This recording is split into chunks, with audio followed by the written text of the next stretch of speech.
Assalamualaikum warahmatullahi wabarakatuh. Pada video kali ini kita akan membahas terkait konstruksi atau bangunan dan stabilitas kapal.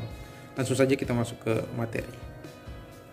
Salah satu penyebab kecelakaan kapal di laut, baik yang terjadi di laut lepas maupun ketika di pelabuhan, adalah peranan dari para awak kapal yang tidak memperhatikan perhitungan stabilitas kapalnya, sehingga dapat mengganggu keseimbangan secara umum yang akibatnya dapat menyebabkan kecelakaan fatal seperti kapal tidak dapat dikendalikan, kehilangan keseimbangan dan bahkan tenggelam, yang mana pada akhirnya dapat merugikan harta benda, kapal, nyawa manusia, bahkan dirinya sendiri.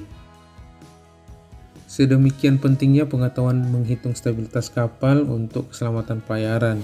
Maka setiap awak kapal yang bersangkutan, bahkan calon awak kapal, harus dibekali dengan seperangkat pengetahuan dan keterampilan dalam menjaga kondisi stabilitas kapalnya sehingga keselamatan dan kenyamanan pelayaran dapat dicapai. Jadi pada video kali ini kita akan mengidentifikasi titik penting dan memahami dimensi pokok stabilitas kapal sebagai bagian dari menghitung stabilitas kapal, sehingga titik penting yang mempengaruhi stabilitas kapal dapat diidentifikasi dan diterapkan dalam kelancaran pelaksanaan tugas sehari-hari serta dalam menjaga stabilitas kapal yang pada akhirnya dapat menunjang keselamatan pelayaran. Pengertian stabilitas kapal. Stabilitas kapal adalah keseimbangan dari kapal, merupakan sifat atau kecenderungan dari sebuah kapal untuk kembali kepada kedudukan semula setelah mendapat sengit atau kemiringan yang disebabkan oleh gaya-gaya dari luar. Menurut Rubianto pada tahun 1996, sama dengan pendapat Wakijo pada tahun 1972, bahwa stabilitas merupakan kemampuan sebuah kapal untuk menegak kembali sewaktu kapal menyengit oleh karena kapal mendapat pengaruh luar, misalnya angin, ombak, dan sebagainya. Secara umum, hal-hal yang mempengaruhi keseimbangan kapal dapat dikelompokkan ke dalam dua kelompok besar, yaitu yang pertama, faktor internal, yaitu tata letak barang atau kargo, bentuk ukuran kapal, kebocoran kapal karena kandas atau tubrukan. Yang kedua, faktor eksternal, yaitu berupa angin, ombak, arus, dan badai. Oleh karena itu, maka stabilitas erat hubungannya dengan bentuk kapal, muatan, draft, dan ukuran dari nilai GM yang mana nanti kita akan bahas. Dilihat dari sifatnya, stabilitas atau keseimbangan kapal dapat dibedakan menjadi dua jenis, yaitu stabilitas statis dan stabilitas dinamis. Stabilitas statis diperuntukkan bagi kapal dalam keadaan diam dan terdiri dari stabilitas melintang dan stabilitas membujur. Stabilitas melintang adalah kemampuan kapal untuk tegak sewaktu mengalami sengit dalam arah melintang yang disebabkan oleh adanya pengaruh luar yang bekerja padanya. Sedangkan stabilitas membujur adalah kemampuan kapal untuk kembali ke kedudukan semula setelah mengalami sengit dalam arah yang membujur oleh adanya pengaruh luar yang bekerja padanya. Stabilitas melintang kapal dapat dibagi menjadi sudut sengit kecil, yaitu 0 derajat sampai 15 derajat, dan sudut sengit besar, yaitu besar dari 15 derajat.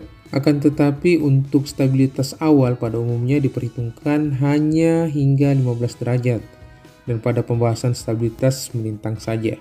Sedangkan stabilitas dinamis diperuntukkan bagi kapal-kapal yang sedang oleng atau mengangguk ataupun saat menyengit besar. Pada umumnya kapal hanya menyengit kecil saja. Jadi sengit yang besar, misalnya melebihi 20 derajat, bukanlah hal yang biasa dialami. Sengit-sengit besar ini disebabkan oleh beberapa keadaan, umpamanya badai atau oleng besar ataupun gaya dari dalam, antara lain GM yang negatif. Dalam teori stabilitas dikenal juga istilah stabilitas awal, yaitu stabilitas kapal pada sengit kecil antara 0 derajat sampai dengan 15 derajat. Stabilitas awal ditentukan oleh 3 buah titik, yaitu titik berat atau center of gravity atau biasa disebut titik G. Terus ada titik apung atau center of buoyancy atau dikenal dengan titik B, dan yang terakhir ada titik metasentris atau titik M. Macam-macam keadaan stabilitas. Pada prinsipnya keadaan stabilitas ada 3, yaitu stabilitas positif, stabilitas netral, dan stabilitas negatif. Untuk stabilitas positif yaitu suatu keadaan di mana titik M berada di atas titik G, sehingga sebuah kapal yang memiliki stabilitas mantap sewaktu menyengat mesti memiliki kemampuan untuk menegak kembali. Stabilitas netral, suatu keadaan stabilitas di mana titik G-nya berhimpit dengan titik M, maka momen penegak kapal yang memiliki stabilitas netral sama dengan 0, atau bahkan tidak memiliki kemampuan untuk menegak kembali sewaktu menyengat. Dengan kata lain, bila kapal senget, tidak ada momen penegak maupun momen penerus, sehingga kapal tetap miring pada sudut senget yang sama. Penyebabnya adalah titik G terlalu tinggi dan berhimpit dengan titik M karena terlalu banyak muatan di bagian atas kapal. Stabilitas negatif yaitu suatu keadaan stabilitas di mana titik G-nya berada di atas titik M, sehingga sebuah kapal yang memiliki stabilitas negatif sewaktu menyengat tidak memiliki kemampuan untuk menegak kembali. Bahkan sudut sengetnya akan bertambah besar, yang menyebabkan kapal akan bertambah miring lagi, bahkan bisa menjadi terbalik.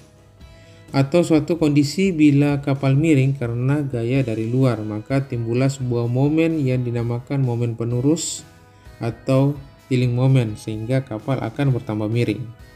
Titik-titik penting dalam stabilitas menurut Hein pada tahun 1967, titik-titik penting dalam stabilitas antara lain adalah titik berat atau titik G, titik apung atau titik B, dan titik metasentris atau titik M.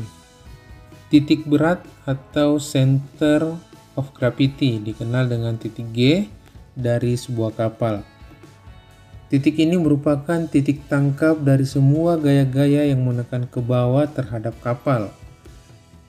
Letak titik G ini di kapal dapat diketahui dengan meninjau semua pembagian bobot di kapal. Semakin banyak bobot yang diletakkan di bagian atas, maka makin tinggilah letak titik G-nya. Secara definisi, titik berat atau titik G ialah titik tangkap dari semua gaya-gaya yang bekerja ke bawah. Letak titik G pada kapal kosong ditentukan oleh hasil percobaan stabilitas. Perlu diketahui bahwa letak titik G tergantung daripada pembagian berat di kapal. Jadi selama tidak ada berat yang digeser, titik G tidak akan berubah walaupun kapal oleng atau mengangguk.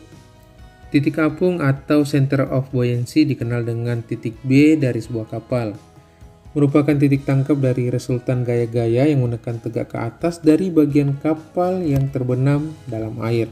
Titik tangkap B bukanlah merupakan suatu titik yang tetap, akan tetapi akan berpindah-pindah oleh adanya perubahan syarat dari kapal.